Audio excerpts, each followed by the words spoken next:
কিন্তু আফসোসের সঙ্গে বলতে হয় আজকে আমার দেশের হাজার যুবক তার সম্পর্ক মসজিদের সঙ্গে নয়, তার সম্পর্ক ইন্টারনেটের সঙ্গে।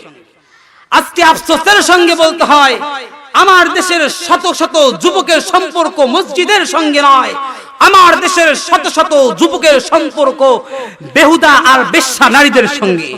আজকে আফসোসের সঙ্গে বলতে হয় আমার দেশের শত শত যুবকের সম্পর্ক মসজিদের সঙ্গে নয়, আমার দেশের শত শত যুবকের সম্পর্ক আজকে হিন্দি সিনেমার সঙ্গে। আফসোসের সঙ্গে বলতে হয় আমার দেশের শত শত যুবকের সম্পর্ক আজকে মসজিদের সঙ্গে নয়, আজকে আমার দেশের যুবকের সম্পর্ক হচ্ছে ইহুদি নাসারার খ্রিস্টানদের সঙ্গে। বলেন ঠিক কিনা? এটা আফসোসের সঙ্গে বলতে হয়। আমার দেশ 90% মুসলমানের দেশ, 90 থেকে 92% মুসলমান এই দেশের মধ্যে বসবাস করে।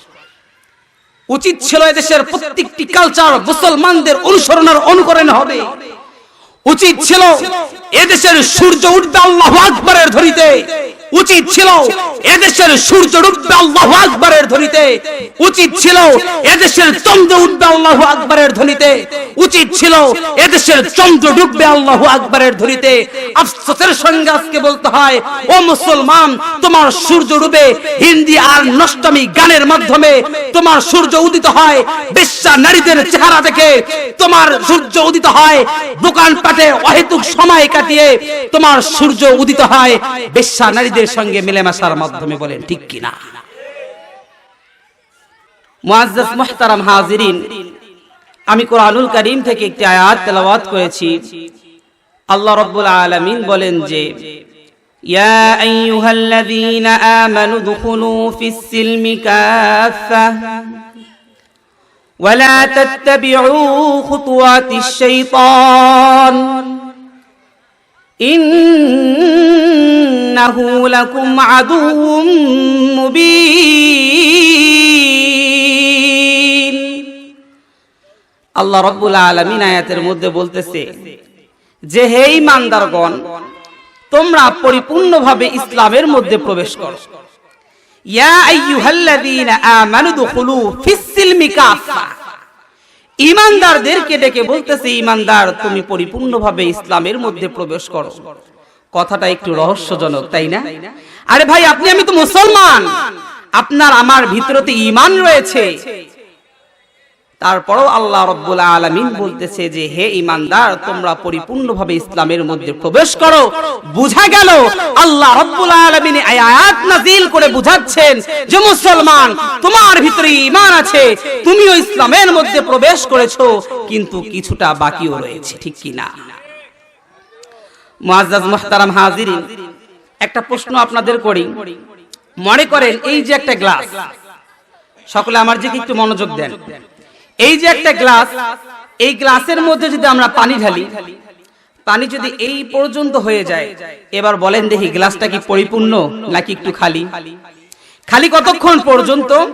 যতক্ষণ পর্যন্ত এই গ্লাসের মধ্যে আরো কিছু পানি দেওয়া যাবে, ততক্ষণ পর্যন্ত, যতক্ষণ পর্যন্ত এই গ্লাসটা আর এক ফোঁটা পানি ধারণ করতে সক্ষম হবে, ততক্ষণ পর্যন্ত এই গ্লাসটা হচ্ছে অপূর্ণ। যখন পর্যন্ত এই গ্লাসের মধ্যে পানি ঢালার পরে এক ফোঁটা পানি এই গ্লাসের মধ্যে থাকবে না, তখন এই গ্লাসটা হবে পূর্ণ। ও মুসলমান, আল্লাহই তোমাকে বুঝিয়েছে। ও মুসলমান, আল্লাহ তোমাকেই বুঝিয়েছে। ইয়া আইয়ুহাল্লাযীনা আমানু দুখুলু ফিস সিলমি কাফা, হে ঈমানদারগণ, তুমি ইসলামের মধ্যে প্রবেশ করো পরিপূর্ণভাবে।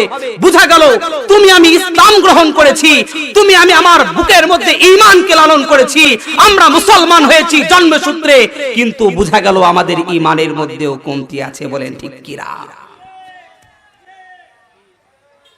মুআজ্জাজ মুহতারাম হাজিরিন, আমাদের ঈমান নিয়ে বড়ই মুযাকারা করা দরকার। কারণ ঈমান এমন একটা মহামূল্যবান দৌলত, মহামূল্যবান সম্পদ, যেই সম্পদকে হরণ করার জন্য, অপহরণ করার জন্য প্রত্যেকটি মোড়ে মোড়ে, প্রত্যেকটি সেক্টরে সেক্টরে আমাদের ঈমানকে হরণ করার জন্য, আমাদের ঈমানকে চুষে নেওয়ার জন্য, আমাদের ঈমানকে চুরি করার জন্য বলেন ডাকাত বসে আছে, তাই না? সেটা মানুষও হতে পারে, জিন শয়তানও হতে পারে। মুআজ্জাজ মুহতারাম হাজিরিন, লক্ষ্য করে দেখেন আমাদের ঈমানকে কিভাবে হরণ করা হচ্ছে আজকে। আমরা মুসলমান, আমাদের ঈমানকে হরণ করার জন্য কিরকম পায়তারা আজকে ভিনদেশীরা করতেছে। ইহুদি, খ্রিস্টান, নাসারা মুসলমানদের ঈমানকে হরণ করার জন্য পায়তারা করতেছে। আমরা মুসলমান, আমাদের পোশাক আশাক সমস্ত কিছু ইসলামিক। ইহুদি, খ্রিস্টান, নাসারারা চিন্তা করলো মুসলমান, এই মুসলমানদের ঈমানকে ধ্বংস করার জন্য কিছু করা দরকার, কিছু চেষ্টা করা দরকার। ইহুদি, খ্রিস্টান, নাসারা বলল মুসলমান পছন্দ করে কি? মুসলমান পছন্দ করে পাঞ্জাবি এবং পায়জামা। তাই নাকি? জুমার দিন যখন মুসলমান মসজিদের দিকে চলে যায়, মুয়াজ্জিন সাহেব যখন মসজিদের মধ্যে আজান দিয়ে দেয়, ঈমানদার তখন পাঞ্জাবি আর টুপি আর পায়জামা পরে মসজিদের দিকে চলে যায়। ইহুদি, খ্রিস্টান, নাসারা এবার চিন্তা করে দেখলো ঈমানদারকে হরণ করার জন্য, ঈমানদারের ঈমানকে হরণ করার জন্য সেই পাঞ্জাবি আর টুপি আর পায়জামার মধ্যে ভেজাল ঢোকাতে হবে। এজন্য তারা চেষ্টা করে, একটা চিন্তা ফিকির করে একটা পায়জামা বের করলো। পায়জামার নাম দিয়েছে কি পায়জামা জানেন? পায়জামার নাম দিয়েছে ধুতি পায়জামা। ও মুসলমান, আপনার কাছে আমি প্রশ্ন করি, বলেন তো ধুতি কি মুসলমানের বাচ্চা পরে নাকি হিন্দুর বাচ্চা পরে? আওয়াজ দেন, আওয়াজ দেন। ধুতি মুসলমান পরে না হিন্দু পরে? আওয়াজ দিতে হবে। হিন্দুরা পরে।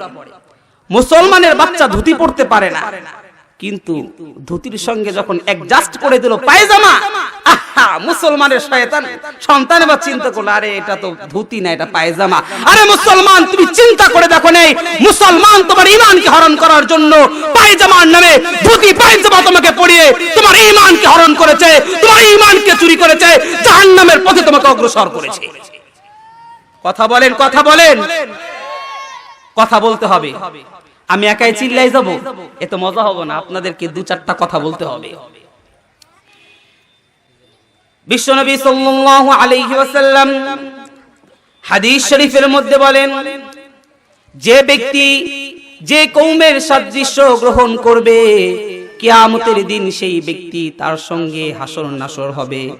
মুসলমানি বান্দা একটু খেয়াল করে দেখেন, আপনি আমি যদি সেই হিন্দুয়ানি সংস্কৃতিকে গ্রহণ করি, আপনি আমি যদি মুসলমানের সংস্কৃতিকে পরিত্যাগ করে ইহুদি, খ্রিস্টান, নাসারাদের সংস্কৃতিকে গ্রহণ করি, বিশ্বনবী সাল্লাল্লাহু আলাইহি ওয়াসাল্লাম বলেন, মান তাশাব্বাহা বিকওমিন ফাহুয়া মিনহু, যে ব্যক্তি যে কওমের সাদৃশ্যকে গ্রহণ করবে তার হাসর নাসর তার সঙ্গে হবে। বলেন নাউজুবিল্লাহ। আরে মুসলমান, আমাদের ঈমানকে হরণ করার জন্য পায়তারা চলতেছে, বুঝতে হবে তাদের ষড়যন্ত্র, বুঝতে হবে তাদের ষড়যন্ত্রের জাল থেকে ঈমানকে বাঁচিয়ে আল্লাহ তাআলার জান্নাতকে অর্জন করতে হবে। মুআজ্জাজ মুহতারাম হাজিরিন, আমি আরো কিছু কথা বলবো, আমার কথাগুলো হয়তো অনেক যুবক ভাইয়ের পছন্দ হবে না, কিন্তু পছন্দ না হলেও দুঃখের সাথে বলতে হয়, কথাগুলো আমাকে বলতেই হবে। কারণ বিশ্বনবী সাল্লাল্লাহু আলাইহি ওয়াসাল্লাম আজকে থেকে 1400 বছর আগে প্রত্যেকটা মুসলমানের উপর দায়িত্ব দিয়েছেন, আমার পক্ষ হতে যদি একটি বাণী তোমার কাছে থাকে, একটি কথাও যদি তোমার কাছে থাকে, প্রত্যেকটি মুসলমানের মাঝে দাঁড়ে দাঁড়ে পৌঁছে দেওয়া তোমার উপরে অর্পিত দায়িত্ব। এটা আমার নবী আমাকে দায়িত্ব দিয়েছেন। আপনার কষ্ট হলে, দুঃখ হলেও আমাকে বলতে হবে। বড় আফসোসের সঙ্গে বলতে হয়, আজকের কিছু যুবক যারা মুসলমান, মুখে কালিমা পড়েছে, মুসলমান মায়ের পেটে 10 মাস 10 দিন ছিল, মুসলমান মায়ের পেট থেকে মুসলমান কান্ট্রিতে জন্মগ্রহণ করেছে, মুসলমানদের সঙ্গে উঠা বসা করে, কিন্তু মুসলমানের সংস্কৃতি থেকে তারা আজকে অনেক দূরে।